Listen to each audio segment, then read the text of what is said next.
Momentalno naša komora ima 2058 članova. Od toga su ovlašteni inženjeri, projektanti i nadzorni inženjeri 1669, voditelji građenja 805, voditelji radova 31 i ovlaštene osobe upisane u 2 imenika, znači jedno i drugo imamo 447. Možete vidjeti ovdje kolike su naše članarine za jedno, odnosno za 2 ovlaštenja. I imamo i broj upisanih članova koji vodimo samo evidencije. To je malo jedna ovako nespretna situacija u našem zakonu, ali za voditelje projekata i voditelje radova, tehničara, mi samo vodimo evidencije, ali oni ne plaćaju članarinu, nisu članovi komore, znači i nemaju osiguranje, prema tome nisu ravnopravni, nemaju licencu, jednostavno rečeno. Na sljedećem slajdu možete vidjeti komparaciju 2016. i 2017. godinu.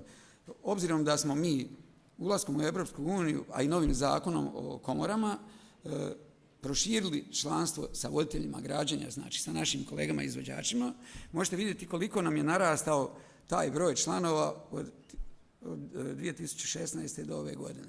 Nekih skoro 600 možete vidjeti. Posebno to možete vidjeti na sredini ovog slajda, da imamo znači ovlašteni voditelja građenja naših kolega izvođača, šefova gradilišta, kako smo ih zvali, 805.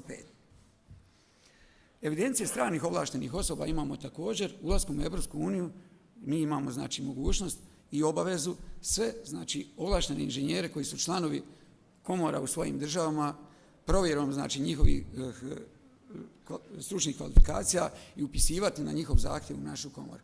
Vidite, mi smo očekivali jedan veliki napad, međutim nije se to desilo. Možete vidjeti, u prošloj godini je bilo svega znači 12, a u ovoj godini imamo znači 14 sa priznatim stručnim kvalifikacijama iz inozemstva i upisanih u evidencije za privremeni rad svega 8.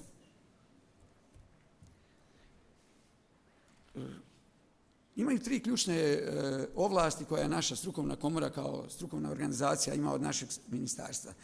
To je znači vođenje svih evidencija, upisnika, ispisnika, ovlaštenih inženjera, voditelja građenja, stranih inženjera. I mi smo u obavezi, to je jedna znači ovlast koju imamo. Također druga ovlast je kontinuirano cjeloživotno stručno usavršavanje.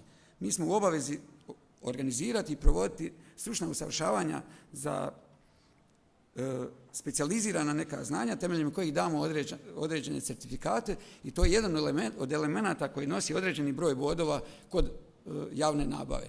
Znači, kod nas je došao novi zakon, vjerovatno ga i vi imate o javnoj nabavi, gdje nije jedini kriterij najniža cijena, nego imaju i određeni drugi kriteriji.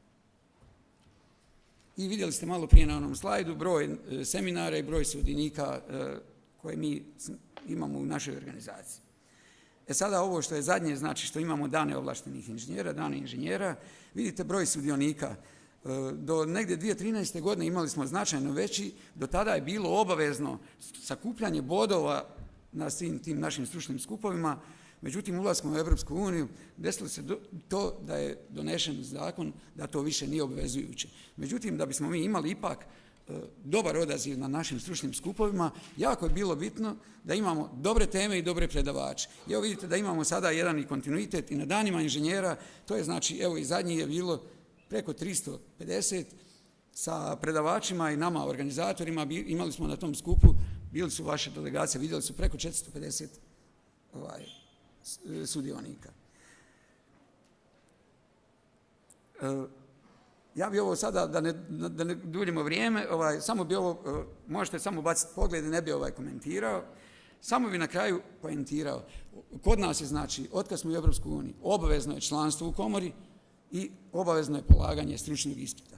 Osnovni znači uvjeti za članstvo u komori su ovi koji ovdje vidite temeljem ovog zakona.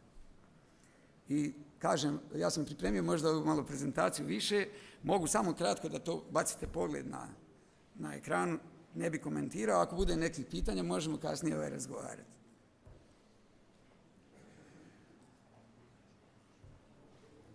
I o strukturi komore sada ne bih, evo, mogu i dati nekome prezentaciju ako bude, ali to možete vidjeti sve na našoj internetskoj stranici.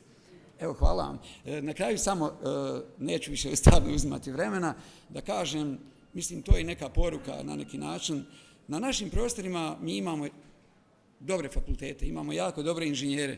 Nažalost, pretpostavljam da i kod vas, ali kod nas je sigurno situacija da nas nema dovoljno na mjestima gdje se donose strateške odluke.